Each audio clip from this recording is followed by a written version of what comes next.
Hello viewers, in this video we shall be talking about centrifugal force, that is a pseudo force. Pseudo का मतलब होता है that is virtual, जो सच में है ही नहीं, जिसका existence जो fake होता है ना। तो exactly ये pseudo force, ये centrifugal force क्या है देखते हैं। Force acting on a body away from the center of the circular path. In the last video we got to know about centripetal force. तो centripetal force सच में होता है। अगर सेंट्रीपिटल फोर्स किसी बॉडी पे एक्ट ना करे तो वो बॉडी सर्कुलर मोशन में हो ही नहीं सकता, परफॉर्म कर ही नहीं सकता है। लेकिन सेंट्रीफ्यूगल फोर्स ये हमें अज्यूम करना पड़ता है जब भी हम किसी बॉडी का रेस्ट या किसी बॉडी का मोशन हम डिस्कस कर रहे होते हैं किसी नॉन इनर्शियल फ्रेम से। एग्जैक्टली नॉन इनर्शियल फ्रेम क्या है शायद आपको पता हो, अगर नहीं पता है तो you can let me know, I shall post a video for that topic also separately. अभी ये देखते हैं, हमने यहाँ पे एग्जाम्पल लिया है एक मेरी गो राउंड का। मेरी गो राउंड हमने देखा होगा, एक सर्कुलर प्लेटफॉर्म रहता है जिसपे कुछ बच्चे खड़े रहते हैं, बाकी बच्चे उसे या तो धक्का दे के मूव करवा रहे होते हैं, नहीं तो उसमें अगर मोटर लगा है तो खुद से भी रोटेट कर सकता है। तो यहाँ पे हम देखते हैं एक मेरी गो राउंड का हमने एग्जाम्पल लिया है। इसका जो सेंटर पार्ट है, सेंटर पार्ट से हमने एक स्ट्रिंग के हेल्प से एक वेट बांध के रखा हुआ है। ये हमारा वेट है, या ये वेट हमने बांध के रखा हुआ है। ये तो ये वेट जो हमारा है इस पे एक फोर्स एक्ट कर रहा है, that is towards the centre of the circular path. ये बॉडी कैसा मोशन कर रहा है, ये सर्कुलर मोशन कर रहा है। तो सर्कुलर मोशन के लिए इसमें कौन सा फोर्स एक्ट करना जरूरी होता है, दैट इज सेंट्रीपिटल फोर्स। तो यहाँ पे ये स्ट्रिंग में जो टेंशन है इसके वजह से इसे सेंट्रीपिटल फोर्स मिल गया, जिसके वजह से कंटिन्यूअसली सर्कुलर पाथ पे मूव कर रहा है, सर्कुलर मोशन कर रहा है। तो यहाँ दो लोगों का हमने एग्जाम्पल लिया है, दोनों लोग क्या क्या ऑब्जर्व करते हैं इसमें ये देखना है। एक पर्सन है ए जो इस मेरी गो राउंड के ऊपर ही खड़ा है, सर्कुलर प्लेटफॉर्म के ऊपर खड़ा है, और एक पर्सन यहाँ पे खड़ा है ग्राउंड पे, मैन ऑन द ग्राउंड। अब दोनों का ऑब्जर्वेशन क्या है देखते हैं। जो यहाँ पे खड़ा है सर्कुलर प्लेटफॉर्म पे, ये हमें डिफरेंट पोजीशंस हमने मार्क किया है। जब ये पर्सन ए यहाँ पे था तो ये वेट इसके सामने है, ये जो हमें बॉडी दिख रहा है। फिर जब ये घूमता हुआ ये ऐसे आया तो इसका पोजीशन बदला, ए से हो गया ए डैश, और ये जो हमारा बॉडी था ये पी से पी डैश हो गया, इसका पोजीशन ऐसे आ गया।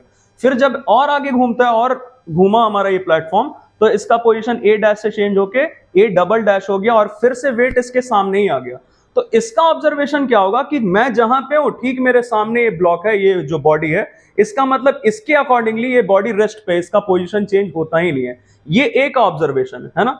ये जो हमारा मैन है that is who is on the ground, मान लेते हैं इसका कुछ नाम लेते हैं, ये है man on the ground, that is B. B का ऑब्जर्वेशन क्या हो रहा है, ये सर्कुलर प्लेटफॉर्म गोल गोल घूम रहा है ना, मेरी गो राउंड, और इसके साथ साथ ये जो हमने वेट इसमें बांध के रखा with the help of the string, ये भी गोल गोल घूम रहा है, मतलब सर्कुलर मोशन कर रहा है। तो इसका ऑब्जर्वेशन सही है, जो मैन है ग्राउंड पे जिसका नाम बी हमने रखा है, इसका ऑब्जर्वेशन सही है। ये ऑब्वियसली ये बॉडी सर्कुलर मोशन कर रहा है। क्यों कर रहा है, क्योंकि इस बॉडी पे लगातार एक फोर्स एक्ट कर रहा है जिसको हम बोलते हैं centripetal force, that is due to the tension in the string.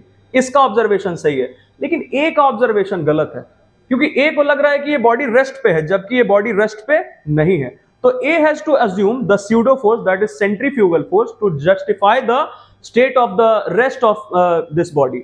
तो इसको क्या लगेगा कि सेंट्रीपिटल फोर्स इधर एक्ट कर रहा है और सेंट्रीफ्यूगल फोर्स इधर एक्ट कर रहा है, that is away from the centre of the circular path. तो ये दोनों फोर्स एक दूसरे को बैलेंस कर देते हैं, जिसकी वजह से ये बॉडी ए के अकॉर्डिंगली रेस्ट पे है।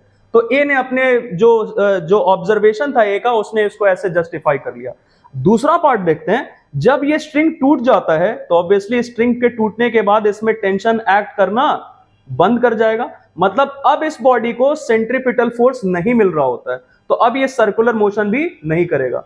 बहुत इंपॉर्टेंट पार्ट है ये, जब तक बॉडी पे सेंट्रीपिटल फोर्स एक्ट करता है तभी वो सर्कुलर मोशन करेगा, नहीं करेगा अगर सेंट्रीपिटल फोर्स, तो वो लीनियर मोशन करने लगता है, जैसा हमें यहाँ पे दिख रहा है। तो अब फिर से दोनों का ऑब्जर्वेशन देखते हैं। ये जो ग्राउंड पे खड़ा है बी, इसका ऑब्जर्वेशन क्या और ए का ऑब्जर्वेशन क्या है। तो ए को दिखता है कि जैसे ही ये स्ट्रिंग टूटा तो इस पे सेंट्रीपिटल फोर्स एक्ट करना बंद कर गया, और ये यहां से कैसा मोशन करने लगा, टेंजेंशियल मोशन या लीनियर मोशन हम बोल सकते हैं, that is along the tangent, क्योंकि अब सेंट्रीपिटल फोर्स इस पे एक्ट नहीं कर रहा है। ये बी का ऑब्जर्वेशन है। लेकिन ए का ऑब्जर्वेशन क्या देखते हैं। ए को दिख रहा है कि जब मैं यहां पे था तो बॉडी इसके सामने यहां पे था, ए जब घूम के यहां पे आ गया तो ये बॉडी यहां पे आया, तो ए को लग रहा है कि ये मुझसे दूर चला गया। ए का पोजीशन और चेंज हुआ, ए डैश से ए डबल डैश हुआ, तो ये बॉडी यहां से यहां आ गया, तो इसको दिख रहा है कि और दूर जा रहा है। मतलब ए का ये जो ऑब्जर्वेशन है, ए को लग रहा है कि ये बॉडी कंटिन्यूअसली इससे दूर जा रहा है, तो there must be some force responsible for this motion that is away from the centre. तो ए को अज्यूम करना पड़ा कि एक फोर्स है जो मुझसे दूर, जो सेंटर से दूर एक्ट कर रहा है, that is the centrifugal force. लेकिन ऑब्वियसली ए का ऑब्जर्वेशन दोनों ही केसेस में गलत था, यहां पे भी और यहां पे भी। तो ए को अपने जो ऑब्जर्वेशन है उसको जस्टिफाई करने के लिए सेंट्रीफ्यूगल फोर्स को अज्यूम करना पड़ा, वेयर एज सेंट्रीपिटल फोर्स इस बॉडी पे सच में एक्ट कर रहा था। जब कर रहा था तो ये सर्कुलर मोशन करा, और जब सर्कुलर मोशन, जब इस पे टेंशन एक्ट करना मतलब सेंट्रीपिटल फोर्स एक्ट करना बंद कर गया, तो ये सर्कुलर मोशन नहीं कर रहा है। तो आई होप कि हमने जो इस वीडियो में डिस्कस किया सेंट्रीफ्यूगल फोर्स के बारे में आपको अच्छा लगा, समझ में आया। इसके अलावा भी अगर कोई डाउट है आपको किसी भी टॉपिक में, तो you can let me know, I shall post a video on that topic also as soon as possible. Thank you very much and keep watching.